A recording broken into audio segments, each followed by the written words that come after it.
Градоначалниците поделени. За едни, решението за проблемот со енергетската криза е во владата, за други во инвестирањето во обновливи извори на енергија. Градоначалникот на Тетово Билал Касами вели дека владините препораки за штедење се смешни и апсурдни, а излезот од кризата го гледа во најавената даночна реформа на владата, со која побогатите ќе плаќаат повеќе. Касами најави зголемување на цените на комуналиите за градба. Првата зона ќе се прошири, втората и така натаму, каде што реално ќе има покачување за тоа што досега Тетово било со најмали комунали во државата. Значи прва фаза ние реорганизирање на зоните за градење, па следна фаза сигурно ќе одиме и на покачување на комуналиите на постојните зони.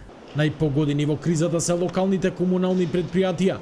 Нивните месечни сметки за струја се повисоки од вкупниот месечен прилив. Градоначалникот на Штип Иван Јорданов годинава не размислува да ја зголеми цената на водата, но ако владата не преземе ништо, вели дека од следната година и тоа ќе се случи.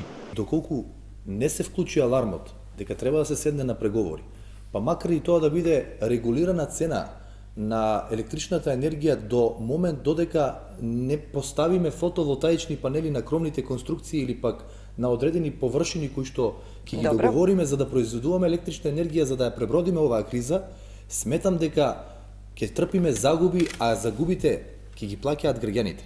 Да ги засукаме ракавите и да работиме, а не да се жалиме, вели градоначалникот на Валандово Перо Костадинов. Тој излезот од кризата го гледа во инвестирање во фотоволтаици и обновливи извори на енергија. Првиот човек на Кавадарци Митко Јанчев денеска се пофали дека ваквата инвестиција веќе носи резултати.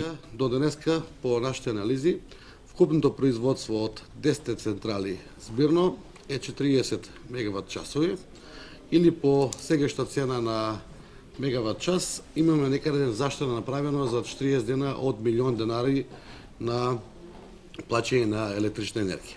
Пред неколку дена и велешкиот градоначалник Марко Колев најави дека против енергетската криза ќе се бори со поставување фотоволтаици. Пред 2 недели Асоциацијата на комунални предпријатија АТКОМ предупреди дека над милион граѓани можат да останат без вода за пиење, а над 15.000 вработени на улица, ако државата не ги намали сметките за електрична енергија. За сега, од владата нема најави за конкретна помош.